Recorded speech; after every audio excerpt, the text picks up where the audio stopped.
তারপর আমি সমুদ্রে ঝাঁপিয়ে পড়ি।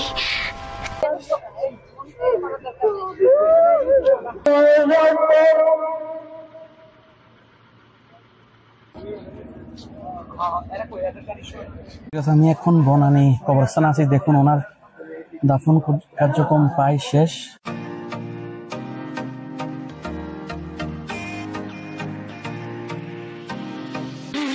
হ্যাঁ, সেও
রাত দুটোর সময় আমার মধ্যে কথা কষ্ট কেমন কি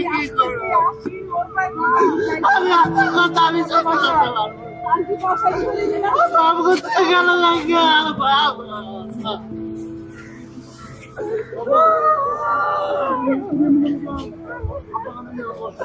আল্লাহ তুমি আমার আপারে গেলে গেল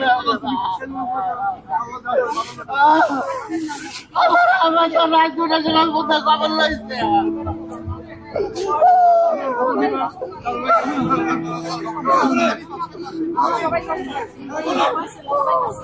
আবারে তোমরা কি করলা?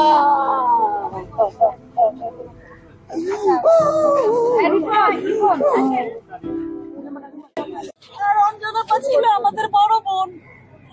সে আমাদেরকে সে ছোট বোনের মতো দেখতো।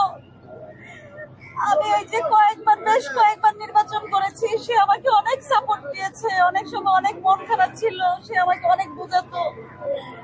আজকে ওনার মধ্যে কখনো সিনিয়র, সে যে একজন সিনিয়র শিল্পী, এটা কখনো আমরা দেখতে পাই নাই। যাই হোক, ওনার জন্য আপনারা সবাই দোয়া করবেন।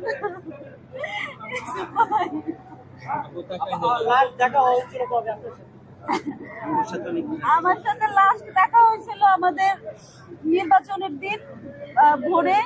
অঞ্জনাপা চলে গেল, তখন যাওয়ার সময় খালি বললো যে জেসমিন যাইরে। আর ফোনে ওনার সাথে আমার কথা হয়েছিল, গত মাসেও কথা হয়েছিল। বেশ কয়েকবারই ফোনে ওনার সাথে আমার কথা হইতো।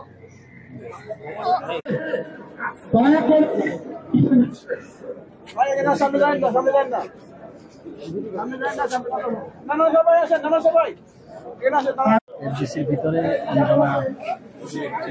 অঞ্জনা রহমানের প্রথম জানাজা শুরু হচ্ছে।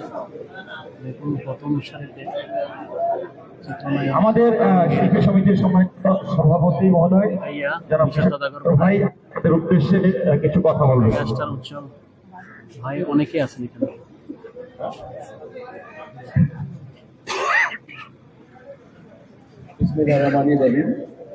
আমরা সবাই একত্রিত হয়েছি জানেন তো আজকে যে জামাতের জন্য, যে জানাজার জন্য, অঞ্জনা আপার জন্য।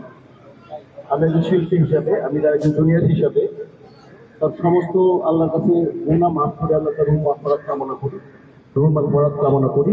এবং আজকে আমাদের সমস্ত তার সহযোগী সহকর্মীরা সহ তার সমসাময়িক সবাই এখানে আসছেন। এবং এতে বোঝা যায় যে একজন ভালো মানুষ ছিলেন। এবং এই জনসংখ্যা বলে যায় যে আল্লাহ তার অবশ্যই গুনাহ মাফ করে।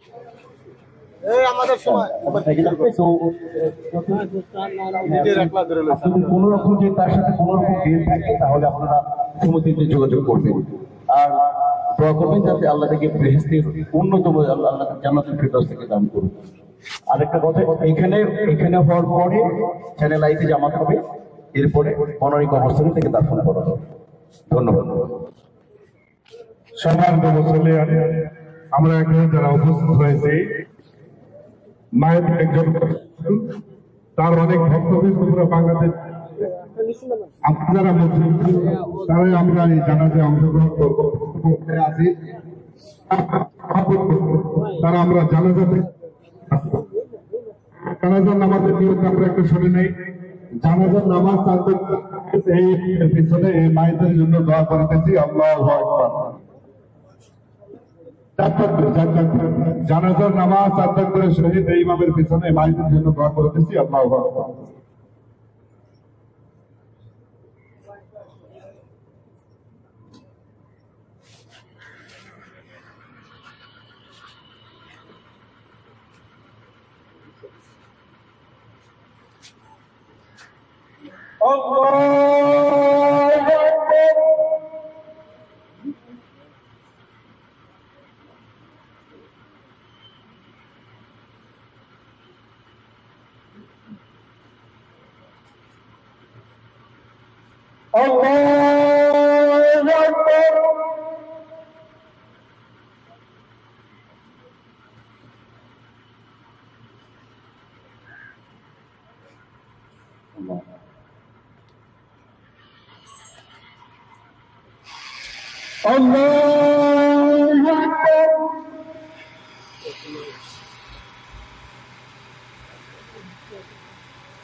السلام عليكم ورحمة الله. السلام عليكم ورحمة الله.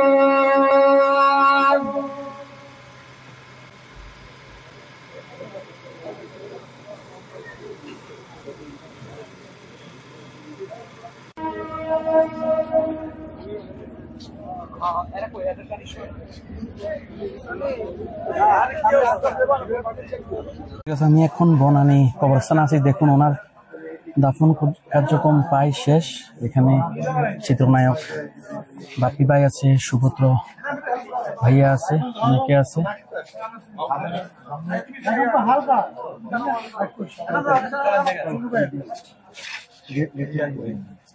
আমি যেটা সকালে দেখিয়েছিলাম যে কবরটি ওনার জন্য পরিষ্কার করে খোঁড়া হয়েছিল, সেই কবরে অঞ্জনা রহমানকে দাফন করা হয়েছে এই কবরটায়। আর আমি যখন এফডিস থেকে ভিডিও করে আসছিলাম তখন আস্তে আস্তে প্রায় দাফনের কাজ শেষ, কিন্তু আমি আপনার সাথে যতটুকু পেরেছি লাস্টের দিকে হলো। নৃত্যশিল্পী শিমুল ভাইও এসেছিলেন, আরও যারা সবাই এখন একে একে চলে যাচ্ছেন দাফন কাজ শেষে। আর এই তো ওনার দুইটা জানাজা হয়, যেটা আপনার আগে বলেছি। একটা হচ্ছে আপনার এফডিসিতে, যেটা তো আমি শেয়ারে করলাম। এরপরে একটা হয় চ্যানেল আইতে, এরপর চ্যানেল আই এখান থেকে ওনাকে বনানী কবরস্থানে আমি এখানে যেখানে আসি এখানে দাফন করা হয়। এবং দাফন আমি এফডিসি থেকে ভিডিও করে আস্তে আস্তে প্রায় দাফনের কাজ শেষ। তারপরও যাক, আমি শেষের দিকে এসেও আপনার সাথে যতটুকু ভিউ শেয়ার করলাম। আর কবর যেটা সকালে শেয়ার করছিলাম সেটা এখানে মনে হয় ফুল দিবে, এখন ফুল নেই, কিছু নেই। ভালো লাগলে লাইক কমেন্ট করে আপনার মতামত দিন। সাথে থাকার জন্য সাবস্ক্রাইব করুন এবং বেল বাটনটিতে ক্লিক করুন।